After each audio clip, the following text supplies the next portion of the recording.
Hello everyone and welcome to the Bandit's Den.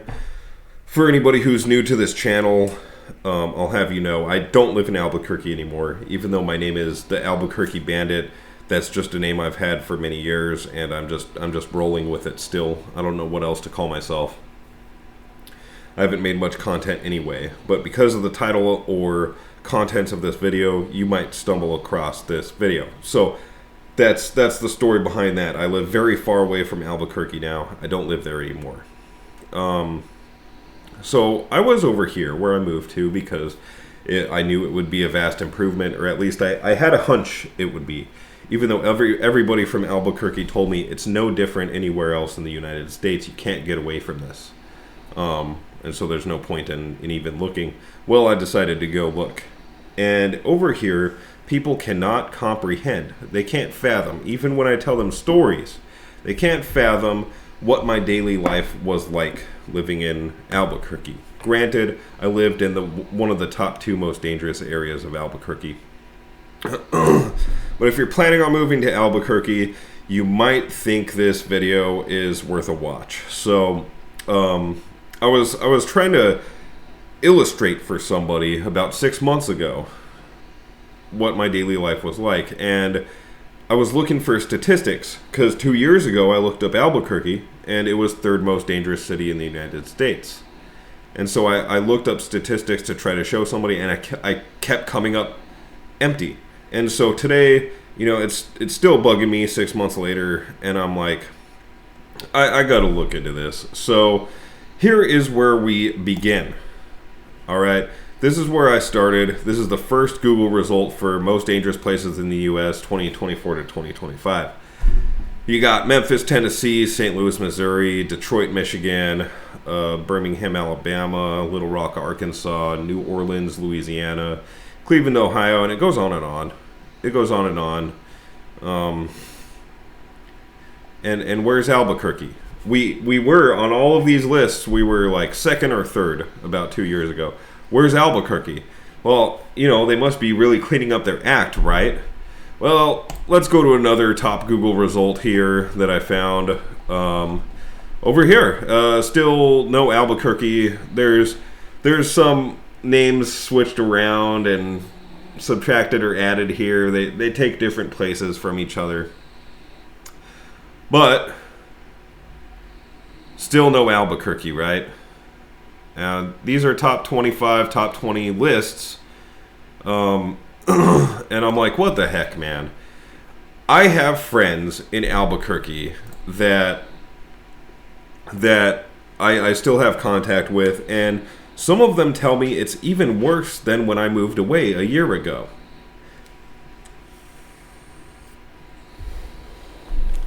And I'm like, well, how is it possible that all of these places are ranking above Albuquerque now when Albuquerque was outpacing almost all of them 2 years ago, and I hear that it's even worse than before I left?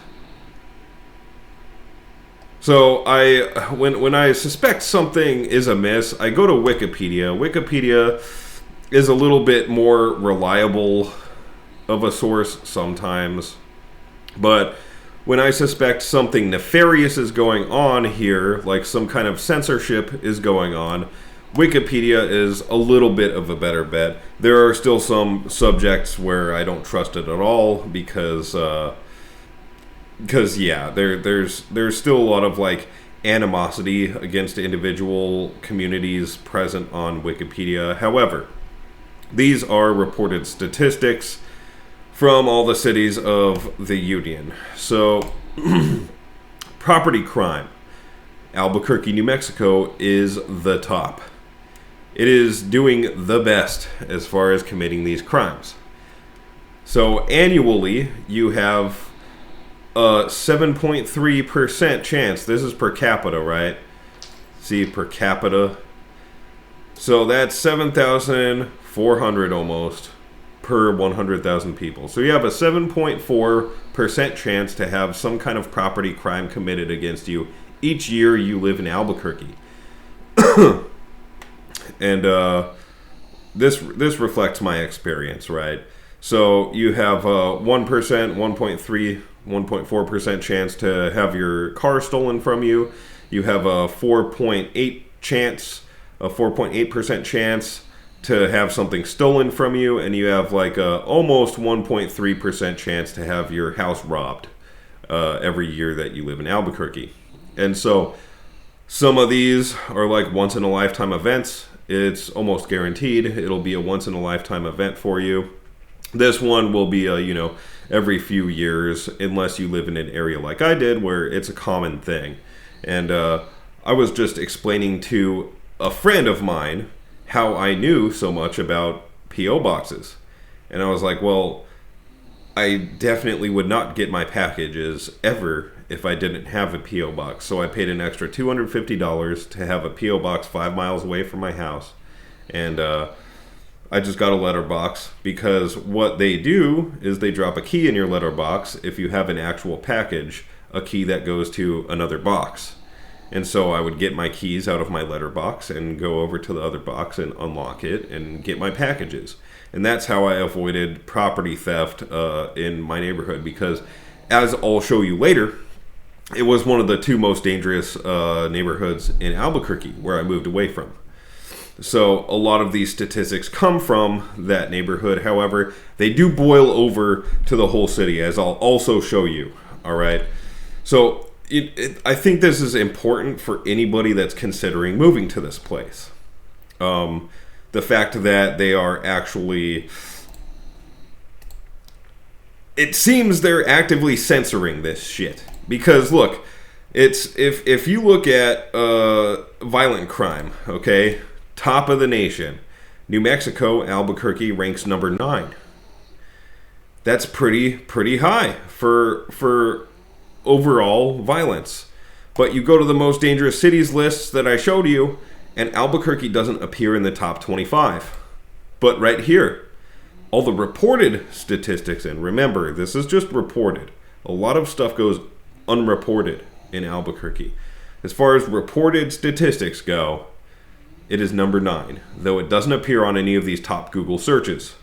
So if you're planning to move there for a job or something, because they are paying a lot of money, because a lot of smart people are leaving, because that's the smart thing to do right now, is to leave that place for your own safety. I think that's the reason why they're censoring that, because the job market is just going insane. I am a journeyman electrician, and my starting wage out there would be $40, whereas almost everywhere in the U.S. it's $30 to $32, because everybody's moving away from there. That's worth anything. So hopefully some of my family that's out there gets out as well. But anyways, so number 9, and I'm pretty sure, I have a suspicion that city officials are paying these lists off to not have it appear on the list, which is very dishonest. And I am scared for anybody that moves out there thinking, oh, it's not on the top 25 or top 20 most dangerous cities list. Oh, it's going to be great. Whereas it'll be worse than a lot of these places. It'll actually be worse than many, like at least half of the places on this list. It'll be worse than those. People will move there thinking they're going to improve their lives. No, you're not. Because that stuff, and I think this is underreported anyways. We'll get into that later. So here is a list. This is off the second page of Google, I believe, that I found this. I was like, let's go to the second page and look at the list on there. Well, apparently Albuquerque didn't pay them off, because this aligns completely well with the narrative over here in Wikipedia. The only thing is, this one doesn't factor in the property crime as well. It must not factor it in at all, because they are 9th in the nation for overall violent crime, and here they're 9th in the nation for most dangerous. Then this is off of the second page as well. Albuquerque, New Mexico, maybe they factored in the reported property crime for something a little bit here, but it just says violent crime, but it jumped up to 7 on this one. So they must not be getting paid off here either. All the first page Google results, you can go cross-check what I'm saying. Albuquerque doesn't show up on them. So anyways, just to illustrate for you the kind of place that I lived in, and this is kind of a segue into the second section of this video. What inspired me is this, because I see a lot of videos getting popular on YouTube, and I wanted to tell my story, because I see a lot of people telling their story about living in the projects, living in the hood, stuff like that. And I want to put my own spin on this, because I also think that's important, to put my own spin on what the hell I think about what it's like living in the ghetto. Because anyways, I digress. I don't want to spoil anything too early. So this is pretty much the neighborhood that I lived in. They call it something different every time I pull up one of these lists, because that's another thing. People who care about the neighborhood that I came from, for whatever reason, they're stubborn, they don't want to leave. A lot of people from my area told me, oh, there's no point in leaving, it's the same anywhere else in the nation, which I found they're sorely mistaken. I have not seen anywhere within 50 miles of where I live that is even close to as bad as my old neighborhood. People in my old neighborhood love to have it rebranded, and it has changed names 3 or 4 times over the last 10 years. Now I guess it's called La Mesa. It encompasses, like, the old name that it went by was Trumbull Village, and but then after that it became rebranded as the International District, and now it's called La Mesa. So I looked this up, that's around the area I lived in. And that is actually right here. This area right here, this little block, that's where I lived. It is one of, if not the most dangerous areas in Albuquerque. And I live like in this area somewhere over here. There's a nice little park over here, so that helps get rid of some of the crime, but there's shootings every night. Crazy crap happens, all right?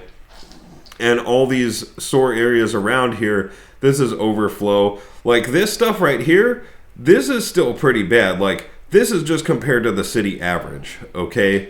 But when I put an overlay across the whole city, that compared the whole city to the national average, and the whole thing was just dark red, except up here, wherever Tanawon Village is, Tanawon Village, I think it's called. It's like a multimillionaire gated community. It was orange. So it was still worse than the nation average, but it was better than the rest of the city that was just dark red. The whole thing was dark red like this. So anyway, so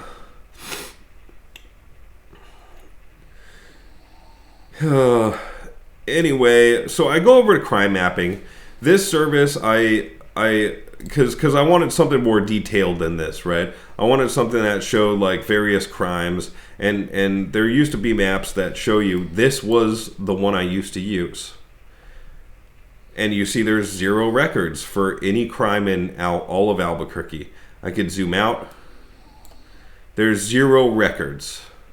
Was that little thing going to pop up? This little thing was popping up earlier that said, you can find out why. You can find out why it's not popping up here. Here we go. There it is. So I click on this, and it says I do not see my local agency on crime. My local agency on crimemapping.com. Why is that? If you do not see your local agency on here, they may not yet subscribe to our services. Yet is a very generous way to describe this, because this used to be my primary source for seeing what crimes are happening in the city. And once again, this is like the area I used to live in. And this thing would lag so hard until you zoomed way in and got to here, and the whole screen would just be covered with crimes. And now they don't report anything. See this? Last 28 days, the 1 month follow up on this area, zooming out even this far, it would be very laggy and there would be too much stuff to show.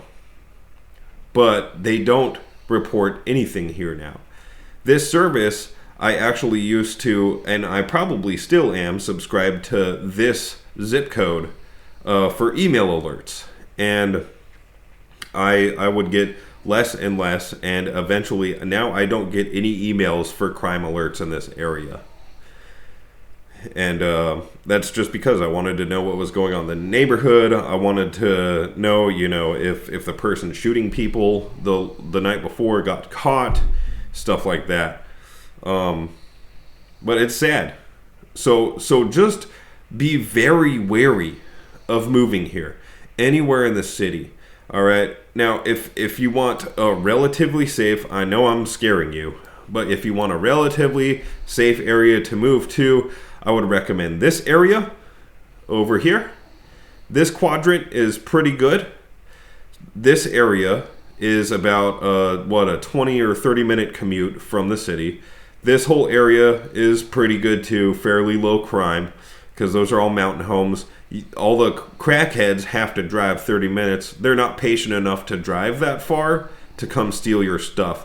They're just going to walk around all over here and steal people's stuff, because they can still gank stuff here. And then they go way out here to the Mesa, to BCMDC, stay a night, and come back and steal more of your stuff in the morning. So, and then, where is it? Way up here in Rio Rancho, some of these areas are still okay. I actually own a few properties out here. That's all vacant land. So if you could get something out here, maybe that might be good, and just build a house on it in the middle of the desert. What else? There's some parts of the west side over here along I-40 is not so good. Some parts of the west side, though, are okay. Central back here, this whole area is crap from what I understand. I didn't spend much time around here, and the South Valley here is all garbage. Don't move down there. It's like a little Mexico ran by the cartels. Nobody speaks English down there. They do illegal horse races and chainsaw their horses' heads off when they don't win, stuff like that.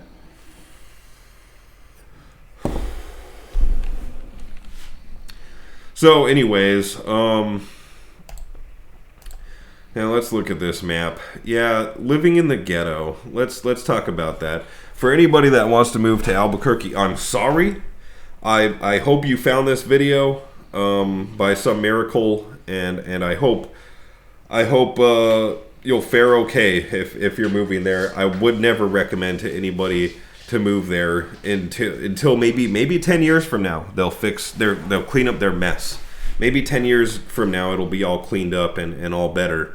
But another worrying thing, besides the insane crime rates for across the whole city, another worrying thing is this little river does not feed the city with water. This is unusable water. It's all crap. All the water comes from like 1,000 feet under the ground. And they don't know how much is left of that underwater lake. They don't know when it's going to run out. Even if they did know, which they probably do, even if they did know, they probably won't say anything till it's too late, because they don't want to tank the real estate market here. This is a city and metro area of close to 1 million people, so it's a huge market, and it would negatively affect a lot of people if they said, oh, there's only 10 years of water left here or something. So that was something that always bugged me before the crime even really got really bad. So anyways, living in the war zone. That is what the locals called it. Living in the war zone. They called my neighborhood the war zone. I told you the other names that it's been called: Trumbull Village, El Pueblo, the International District, over there by that whole area, about 1 mile in any direction from Talon Market on, what was that, Louisiana and Central. a whole 1 mile radius around that thing, that is all called the war zone. Maybe even 2 miles. Even 2 miles around Talon Market is all horrible, war-torn, drug-ridden area. People called it the war zone for a reason. And everybody knew when I told any local where I'm from, everybody knew the area. And that was, I guess, one good thing about living in the war zone is people would leave me alone. When they find out that I have lived in the war zone for years and I have survived. Because it takes a certain kind of person, a few different certain kinds of people, to be able to survive the war zone. There's people like my next door neighbor, bless his heart. He didn't even have bars on his window. He didn't see the point. He didn't own a gun because he was worried he would shoot somebody. Having a gun saved my ass a couple times, I tell you what. But he didn't have a gun.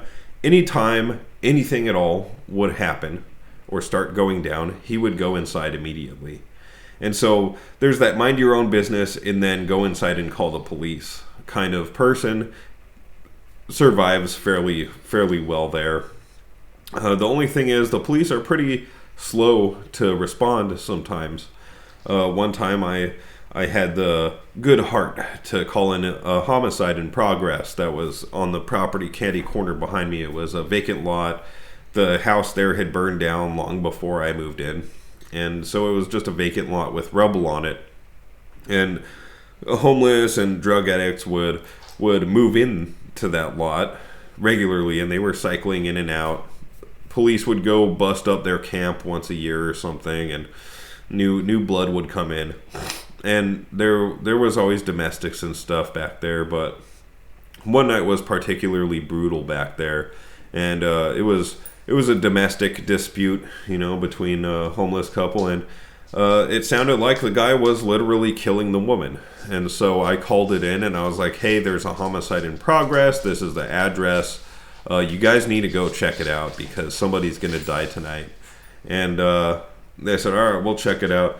I got a call like an hour later and they're like, hey, sorry, we're running late. What's going on? And I'm like, I don't know. I'm playing Dungeons and Dragons now, dude. Like, I called it in. It's not my responsibility to go like stand around watching a homicide in progress and wait for my turn. Wait to see if they're going to turn on me for being a witness now. Like it's not my job to stand there and watch somebody killing somebody else for a fucking hour. I thought you guys already took care of it. I was like, I told you guys somebody's going to die tonight. Go check it out.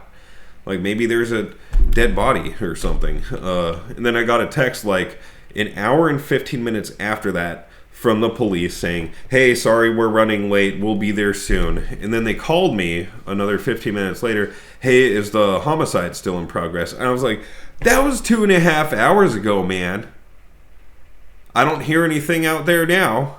But I called it in. I went to go about my usual business. And there's nothing going on back there now. Like, go pick up the dead body. They're like, well, can you go look? I'm like, no, I'm busy, man. Like, you go check it out. It's your job.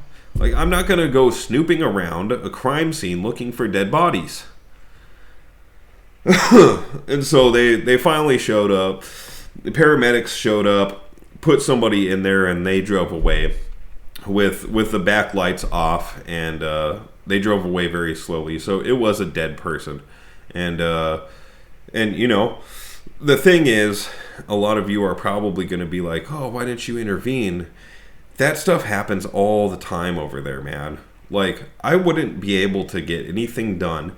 I would be spending my whole life, and I would ultimately end up losing my job because people would try to stab victims and stuff, would try to flag me down early in the morning on my way to work. Like, people who had just been brutally beaten would try to flag me down. It's like, I don't have enough time. Like, I would become just like them if I didn't fucking... If I stopped, I would become just like them. Right? Because I'd be throwing all of my job responsibilities away that are keeping me barely afloat. and I was trying to work on a career, which I finally managed to solidify myself in. Now, I was trying so hard to get out of the ghetto. The last thing I wanted to do was let the ghetto keep me from leaving the ghetto, right? And these people, see, I managed to stay out of trouble for the most part. These people, they put themselves in dangerous situations. They're hanging out with stupid people at stupid times in stupid places. Like, you shouldn't be out partying in the war zone at 1 o'clock in the morning, smoking whatever drug with crazy fucks that have guns and knives. Or baseball bats. That was another popular thing for people to roll around with over there, was baseball bats. You just don't go do that. And if you go do that, you should be expecting for something stupid to happen to you. Chilling with stupid people in stupid places at stupid times. You put all those three together, and you can guarantee something bad is going to happen to you. And bad things would happen to people, and then they would be trying to wave me down while I'm trying to get to work so that I can further myself in my career and escape the place. Which is what they should have been doing. They should have been sleeping at the same time as me to go wake up early in the morning to work on getting or working on their career to get out of the hood. And maybe if everybody in the hood did that, maybe none of that shit would ever even happen, and it would stop being the hood. But that's too much to ask. That's the place where everybody goes to die. So, anyways, I got off on a tangent. The types of people that that can survive the war zone in Albuquerque. And then there's other people who are like diplomats, and they go around, they make everybody's business theirs. They go around and make sure everybody has stuff, and they know people who steal stuff. They steal stuff themselves. They know people who sell drugs, and they can connect people, and they get along okay as long as they don't rip anybody off, because nobody wants to destroy their source of stolen goods, drugs, firearms, ammunition, stuff like that. Nobody wants to cut off their supply of that kind of diplomacy. I knew a few people in that area who had a lot of connections in the area, and they were generally pretty safe because they always had at least a few friends rolling around with them at all times. One of my other nearby neighbors was one of those individuals, and he always had about 3 or 4 other war zone dwellers over at his house, and they were always scheming, always doing this or that or this other thing. It was like a very loosely formed gang. Gangs weren't really a thing in that area. Like, we would get kind of like cartel associated individuals coming in to vend their goods. Some gangsters would come by to buy goods from those individuals, and it was that was most of the actual gang or cartel like activity in there, was buying and selling of goods. Most of the violence from what I saw were lower level drug dealers and drug addicts, and some of that violence was, drug addicts targeting just regular people trying to survive, like myself and many other individuals that lived there, that unfortunately lived there. So that's another type of person. Me, I represented myself as a different kind of person than those two. Like the guy that just runs inside, minds his own business, and calls the cops. The guy that has all the connections and has multiple friends over all the time, and people watching his back and stuff. Me, I was a bit of a lone wolf, but I wasn't like just always running inside and hiding. I did that occasionally, especially like on New Year's Eve, because people were smart. They knew they could settle vendettas on New Year's Eve, and the gunfire and fireworks would mask other gunshots that are like at houses. And so there would be drive-bys and stuff on New Year's Eve and 4th of July. So what I would do is I would just sit there with my AR-15 waiting for somebody to beat down my door with my full body armor on, completely suited up for war, just in case somebody, for some reason, because you never know. I didn't piss anybody off as far as I know, at least unreasonably.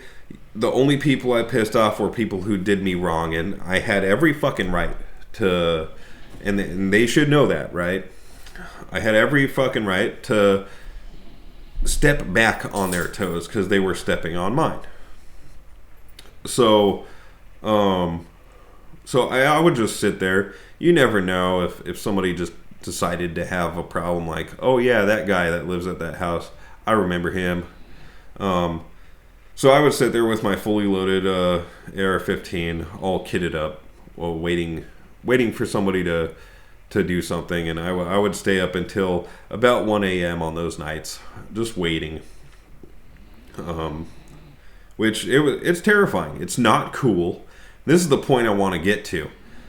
A lot of these people talking about surviving living in the hood or the projects or whatever, there's almost like this element of this is cool stuff. It is not cool. And I hope anybody listening to this does not think that any of this crap I've been saying sounds cool or interesting. Or maybe it's a little interesting to learn about something so horrible. But as far as like interesting, like I want a piece of that in my life, I hope none of you really actually feel that way, because you don't want this stuff in your life. It sucks. It really sucks. It was a living hell for me for quite some time. There was one point where one of the houses next door to me was vacant for, like 18 months or some bullshit. No, about a year. And it took people a minute to realize it was abandoned. Once they realized it was abandoned, people started setting up shop there, and it started overflowing into my backyard, and I started having problems with people. I found one guy in my backyard one time, and I was like, well, what's up, homie? He was snooping around. And he was like, oh, hey, you got any clean pants I could have? And I'm like, I do have clean pants, as a matter of fact, but I'm not giving you any of my clean pants. And he's like, well, I don't have any clean pants. And I'm like, well, maybe you should go to the laundromat. And he's like, well, I see you hang your clothes out to dry because, I didn't have a dryer and I washed my clothes in the bathtub. I see you hang your clothes out to dry. Maybe I'll just take some sometime. And I was like, well, maybe I'll take your life sometime too then, because you are not going to steal my pants and get away with it. If you want clean pants, you go to the store and you fucking take them to the laundromat when they get dirty like a big boy. And he just walked off snickering. Now, that is generally the kind of person that I was. The kind of person that, and I tried to help remind people that I'm fucking crazy. People would go snooping around that abandoned house while the guy was working on it. They'd snoop around in the backyard, and I'd jump over the wall, and I'd be like, what's up, dude? What are you doing here? Yeah? Well, you should be careful, because I heard this place is a little dangerous. This area of town can be a little dangerous. They'd be like, yeah, okay. I was just, and it was always the same fucking story. I started interrupting people when they were trying to tell me this bogus story about looking for my backpack. I think I dropped it here. That was always their fucking story. I'm looking for a backpack. I think I dropped it here. So I would interrupt them. You're looking for a backpack, aren't you? Because that's the common story I hear from people who try to come snooping around back here, is they lost a backpack. Where are these backpacks coming from? Who knows? I don't think there is a backpack. Do you? And I just lost my patience with people so fast. And I didn't like living like that, man. It sucks. It sucks being 100% ready at any moment to just snap. Just to maintain this because once you have that once you have that reputation of being the crazy fucker, once in a while somebody might try to test you, and you have to make sure you are crazy. So what I would do is, in the middle of winter, I would go out. I had this tree stump, and in full view of everybody, I would go out there for a couple hours without my shirt on in the middle of winter, throwing knives at this stump, being like, woo! Just imagine if that was somebody's head, you know, when I bury one really deep in there.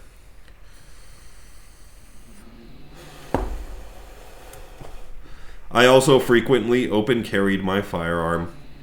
At the end of my stay there, I think it was 3 months before I moved, they issued an executive order where with or without a permit, carrying a firearm is illegal. And it's like, I thought people that didn't carry firearms in my neighborhood were psycho. Like my next door neighbor. He was crazy for not carrying a firearm. That was nuts, in my opinion, because it saved my ass a couple times, like I said. So overnight, they made law-abiding citizens like myself, just trying to protect themselves, criminals.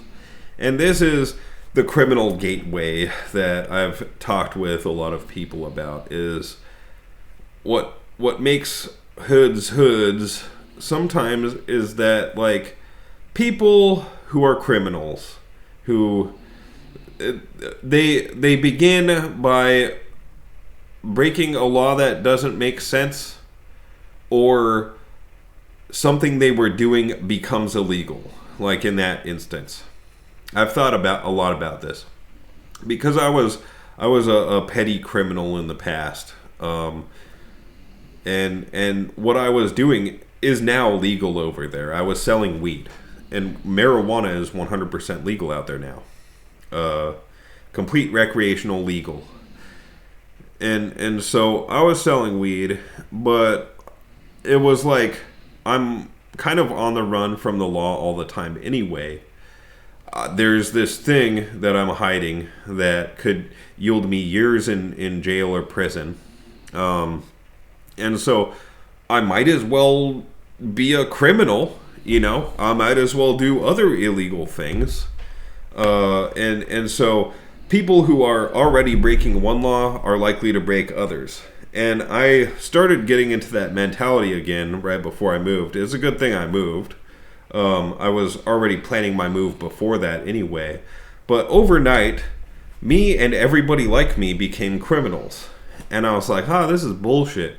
So instead of open carrying, everybody knew I had a gun and stuff. I started conceal carrying without a permit.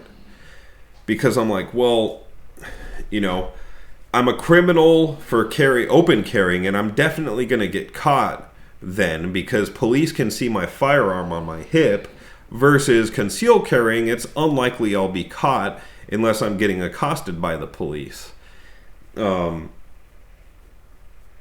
And so I might as well conceal carry if I'm interested in survival, because I need to carry to survive.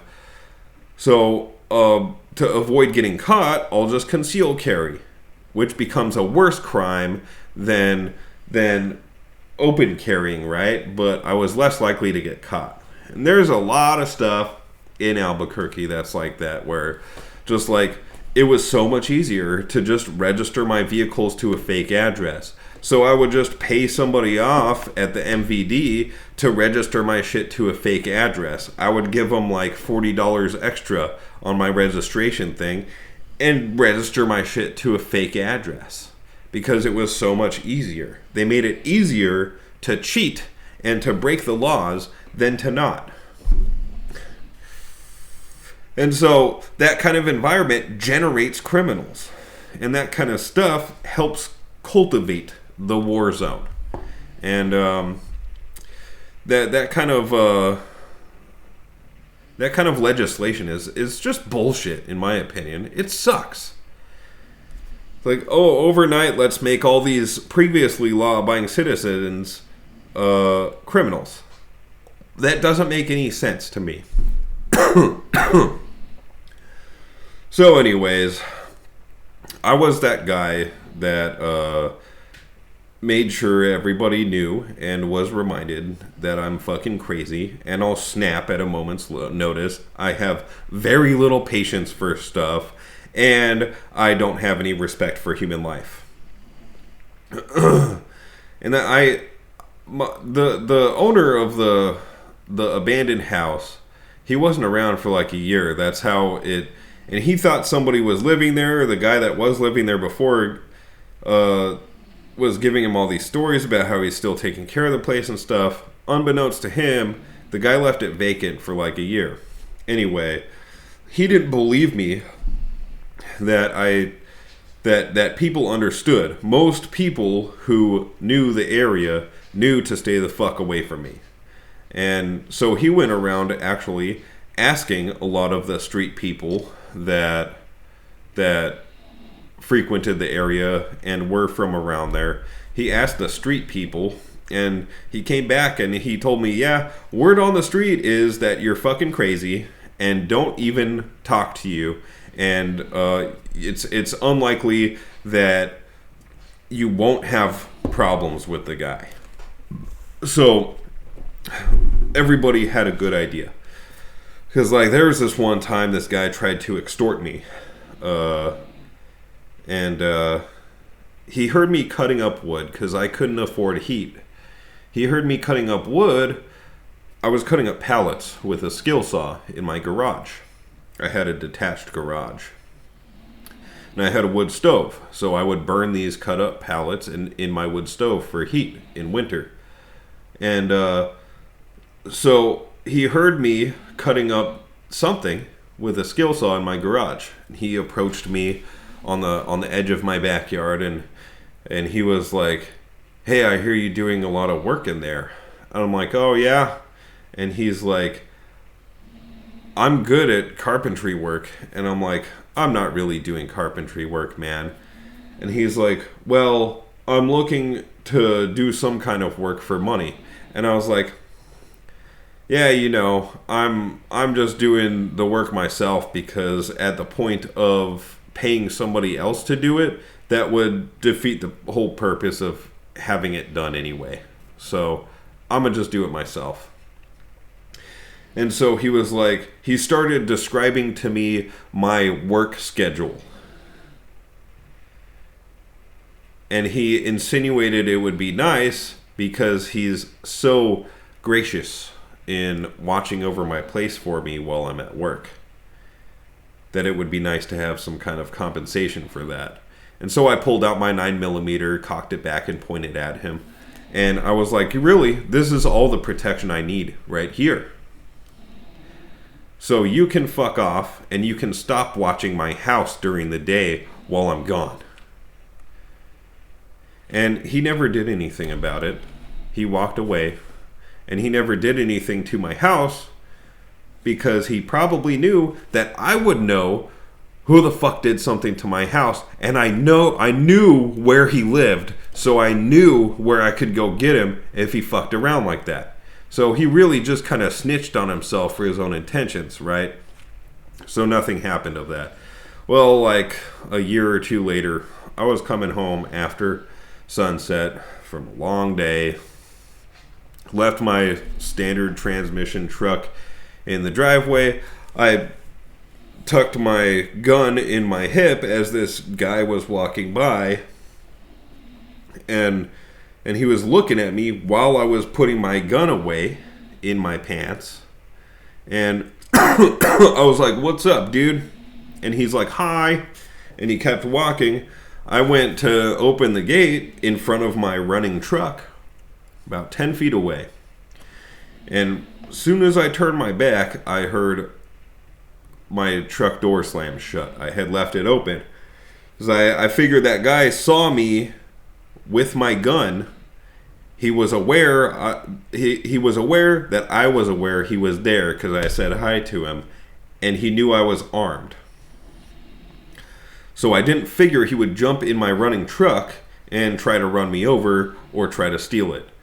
But that's exactly what he tried to do. The thing was, He apparently had never driven standard, or it was kind of a finicky transmission anyway. The shift stick was very finicky on that thing, and nothing was labeled on the shift stick. It was a 1983 F-250. So nothing was labeled on it. He couldn't... Anyway, the truck door slammed shut. I have the headlights shining on me because it's after dark.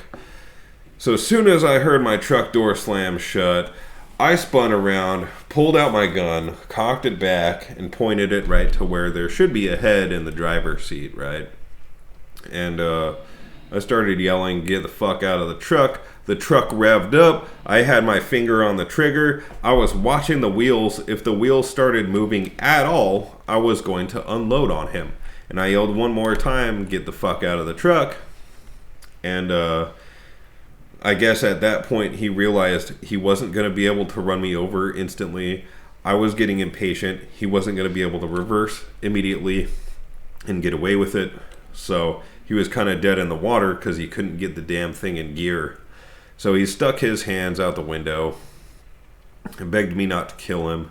And I pulled open the door, kept the door between me and him, while I kept the gun far enough away he couldn't reach it, while still pointed at his head, and got him out of the truck.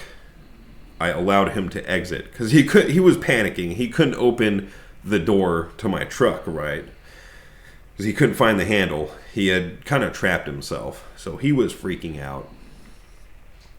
I let him out of the truck, and he just stood there in disbelief that he could have just died. And I told him, "Get the fuck out of here, bro." And he went off running down the street. I never called the police or anything, because it's like, hey, what are they going to do? Some guy that went and disappeared into the plethora of other sketchy-looking people. You know, what the fuck are they going to do? They'll show up in 2 hours anyway. It takes them, over 2 hours to show up for a homicide. I don't know how long I'd be waiting in the driveway to talk to them about some crackhead who disappeared after trying to steal my truck. So I just let him go, and hopefully that kid learned his fucking lesson and didn't do that kind of shit anymore, especially in the war zone. But don't steal people's cars anyway, even if you're not going to get shot over it. And I don't know what the fuck he was doing, trying to steal a 1983 fucked up truck. It looked like shit. I bought it for $1,600 cash. Anyways, so none of this shit is cool. I almost killed somebody that night, and I was 100% ready to, in self-defense, kill somebody. I was watching that wheel, the front driver's side tire of my car, waiting to see if it would lurch forward, and if it did, he was going to die. And I was 100% prepared and ready to end somebody's life in order to protect myself. Well, that's not a fun moment. You're pumping full of adrenaline, right? In the moment, you are just acting on instinct and just trying to pay attention to the situation. Afterwards sucks.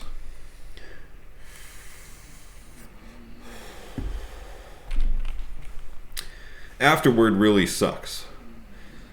Now, I've done similar stuff while I'm drinking, but this was when I was sober. This was when I was trying to clean up my life. And I had to do something like that, which is quite different from cleaning up your life behavior.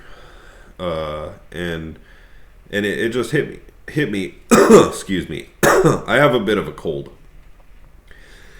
It just, hit me about 10 minutes after the situation was over when I was inside. And I was like, oh, fuck, man. I almost just killed somebody 100% intentionally in order to protect myself. And, a year prior, when I was a slightly different person, I may have just shot him instantly. Like, he is very fortunate he caught me at that time in my life.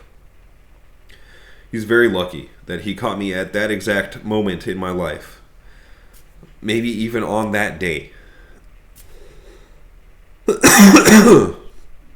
And, it really puts shit into perspective for you. Like,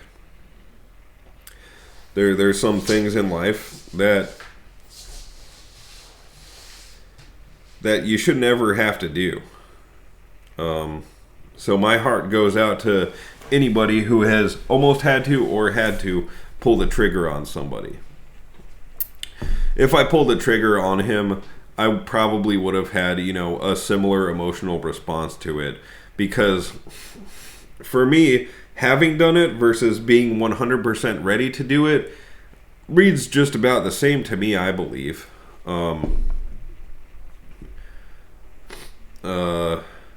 Yeah, it's just a kid making a bad fucking choice.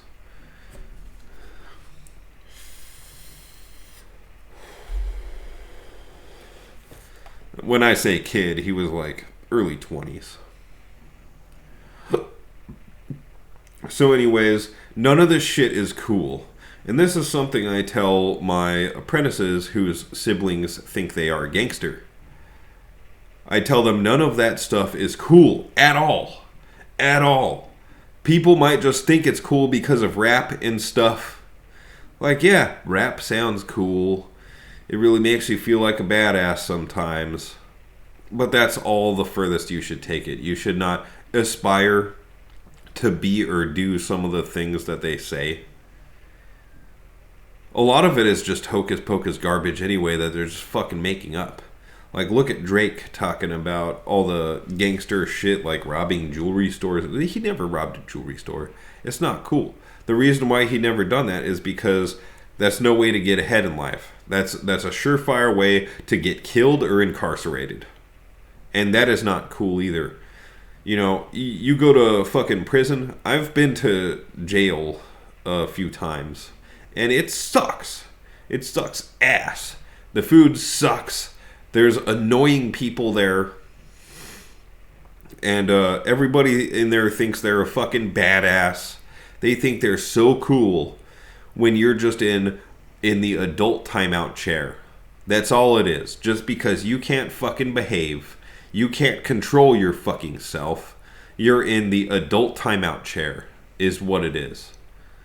And they had to use guns and threats of violence to get you into that adult timeout chair. That's all it is. You're just a fucking child, is what it amounts to. Or you're a stupid criminal.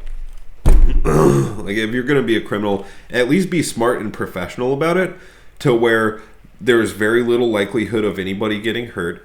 You're making decent profit. You're delivering a product or something to somebody that doesn't require harming others who wanted that product anyway. And they would have gotten it from somebody else if not you. At least do that. Do it really smart, like home delivery. Not out of your front door. And don't roll around with a bunch of fucking shit with a loud mouth and stuff. Because that's how you get caught. Be professional if you're going to be that kind of criminal. Because really, anyways, I think Ross Ulbricht got pardoned in related news.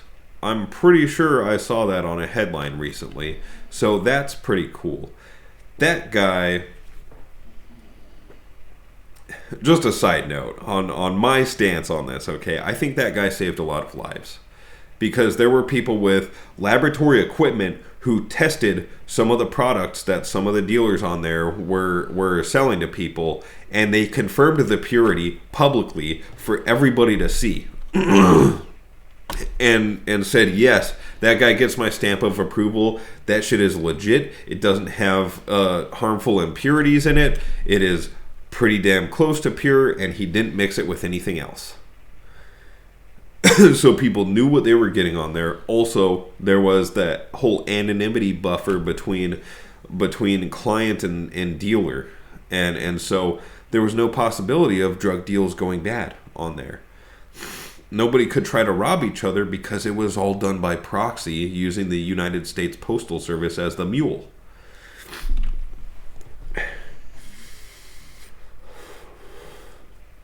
I think it was a genius idea, and I think he was saving lives by providing that service. I think it was good. Anyways,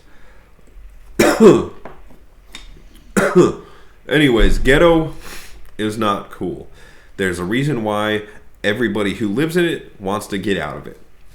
And all of these kids that think they want to be cool or badass or part of a club or whatever, they want to get into that stuff when everybody who is in it wants to get the hell out. Because it is hell on earth. I was talking about how I couldn't afford heat, and I was burning pallets to stay warm in winter.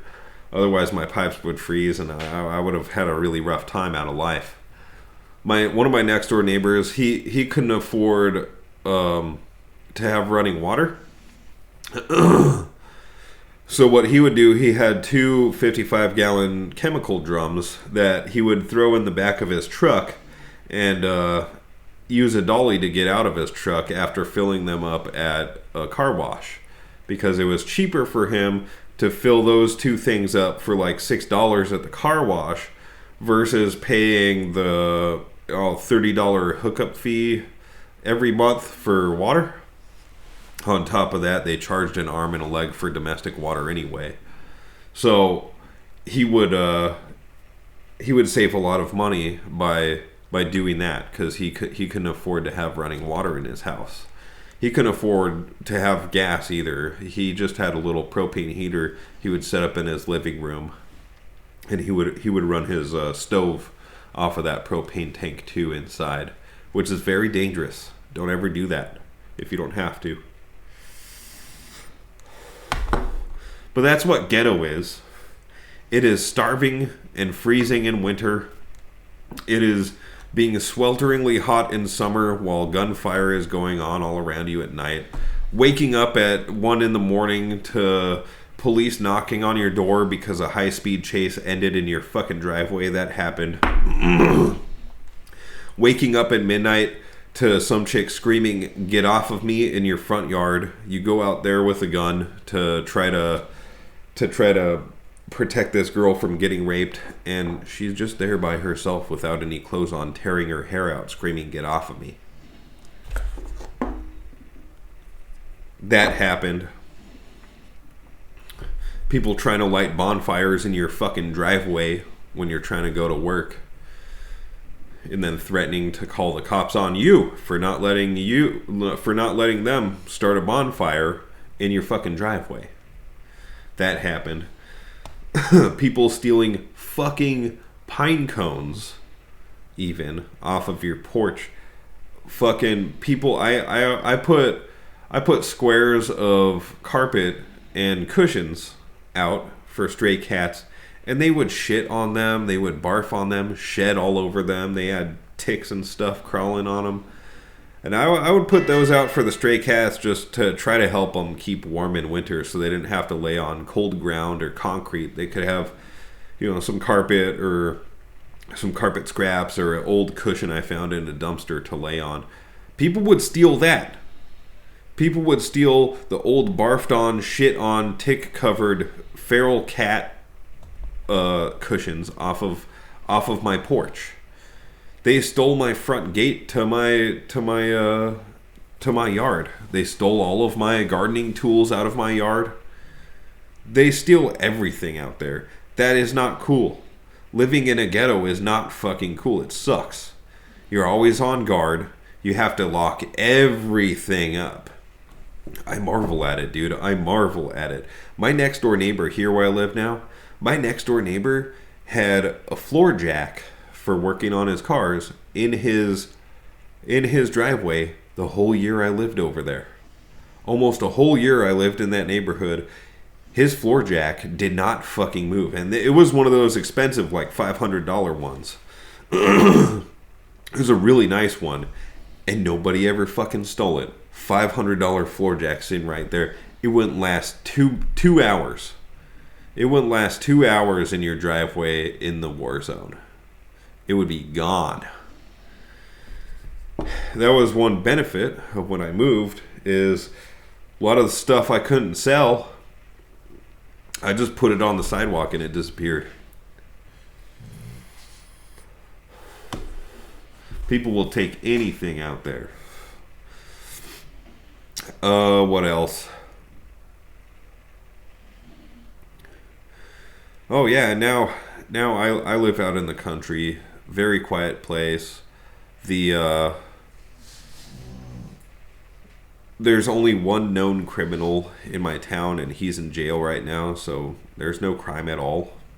And when he gets out of jail in a couple years, I guess crime will be here until he gets caught again and goes back to jail again, or cleans up his life, in which case there won't be any crime. But I have an air compressor, a $200 air compressor, just sitting out in my yard, under cover, but in my yard, next to jumper cables and a few other tools.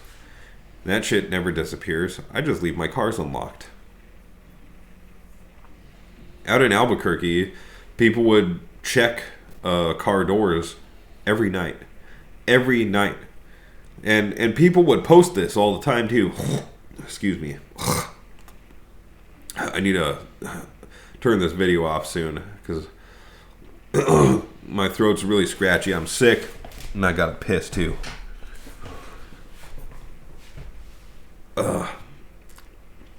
So anyway, I forget what I was saying. Being ghetto is not cool. Aspiring to be ghetto is one of the stupidest things you could do. Take it from somebody who lived in a ghetto called the War Zone. It is so infamous in Albuquerque for being ultra violent and dangerous. I mean, fuck. When I moved away from there, I sold most of my possessions on Facebook Marketplace. What I could, what I couldn't, I put on the sidewalk and it disappeared. I sold a lot of stuff on Facebook Marketplace, and a good portion of the people that I sold to on Facebook Marketplace would just come to the very edge of my neighborhood, and they wouldn't come into it. That's how infamous it was. They would stop right on the outside of it, and they wouldn't go any further. I had been, and I would have to go meet them there to sell them the thing. I have been followed by people many times when they are road raging against me because they think I wronged them in this way or that way, whatever, and they wanted to follow me so they could kick my ass. But as soon as I turned into my neighborhood, they were gone. Because that neighborhood is so infamous. It is not cool, though. It sucked. And I wouldn't wish it on anybody to live there. And what's really sad is everybody in that neighborhood, not a single person told me, yeah, for sure, it is better elsewhere. I'm glad you're getting out. Not a single one of them in that neighborhood told me that shit. They all told me it's the same anywhere you go. They were offended that I was leaving. It was like I was dissing on the neighborhood to even suggest there's a better place to live than that murderous, drug-ridden shithole.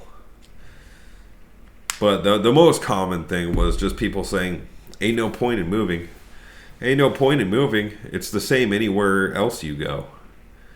Because they thoroughly believe, I guess they have just lost hope.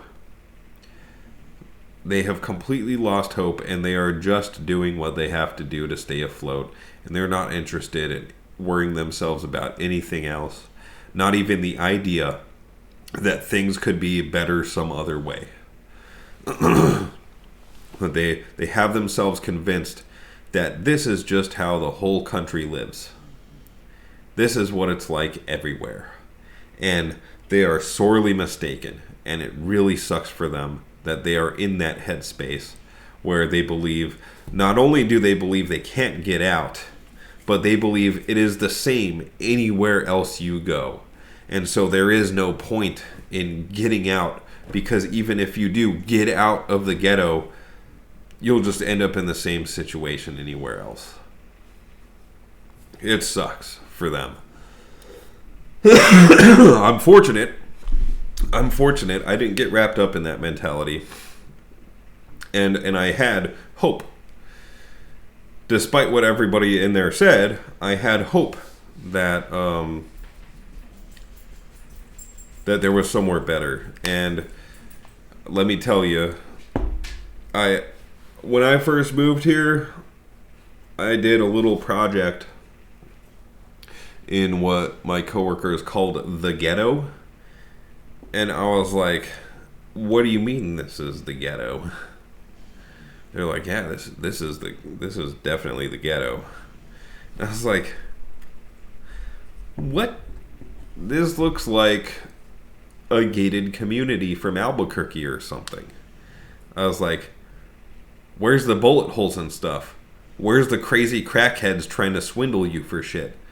Where's people getting beaten up? Shit getting stolen? Like, look. And I pointed out, I was like, look, there's a fucking garden hose right there. Well, yeah. Well, nobody's gonna walk off with it? No, that was alien to them. What about those fucking garden tools there? Those don't disappear at night? No. Why would garden tools disappear at night? I was like, well, this is not the Ghetto. At least not by the definition I'm used to. The definition I'm used to is anything that's not bolted down will be gone in the morning. But anyways,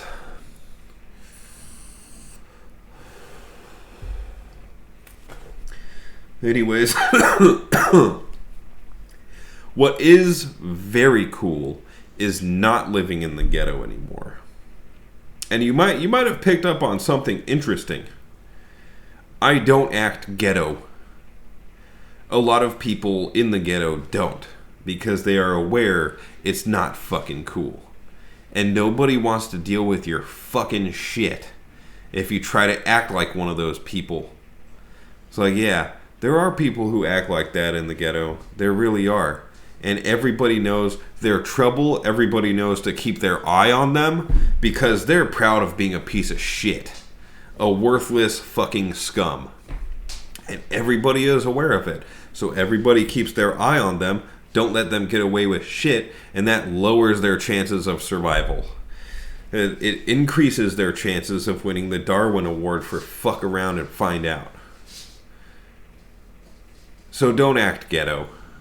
The coolest thing you can do is just be a person, man. Just be a fucking human being. Find yourself. Be somebody. And figure out what actually makes you happy. Instead of trying to belong to some club where you think you'll finally get some respect. Fuck respect from other people. You know, in the Ghetto, nobody respects each other. Nobody fucking respected each other over there, man. That shit is really fucking hard to come by around there, contrary to what you might believe. Nobody gives a fuck about each other over there.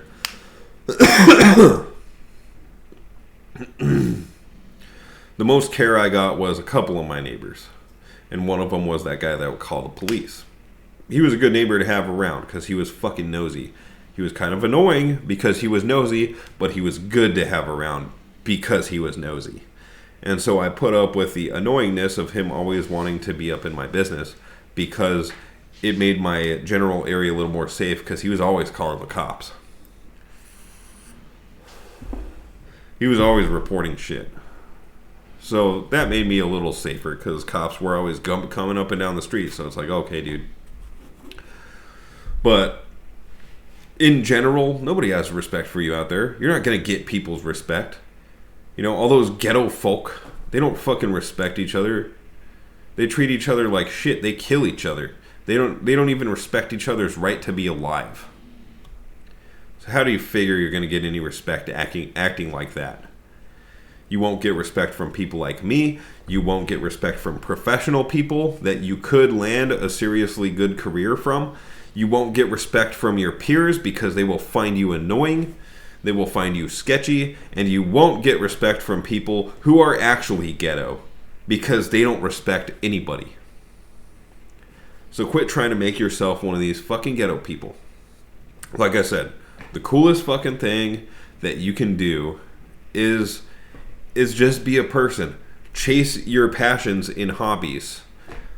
Chase success, whatever that looks like in your mind.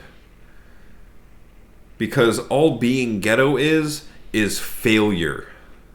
Successfully failing is all it is. And that's not success really in anybody's book. Unless you're suicidal. So anyways, I hope you guys all enjoyed this breakdown of how crazy it is. They're covering shit up. Like how bad Albuquerque is. That's misleading. Somebody ought to sue them over that shit.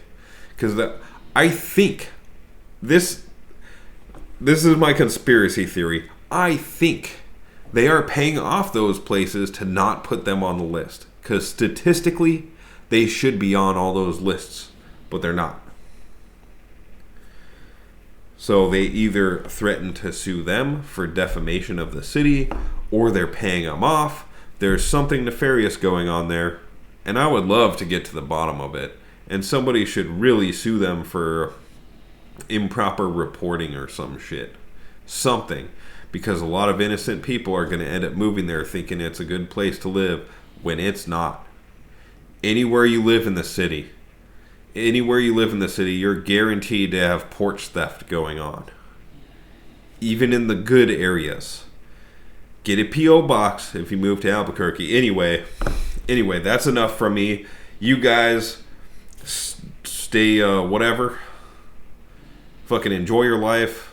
Don't aspire to being a fucking ghetto piece of shit. Because that's not cool. It sucks.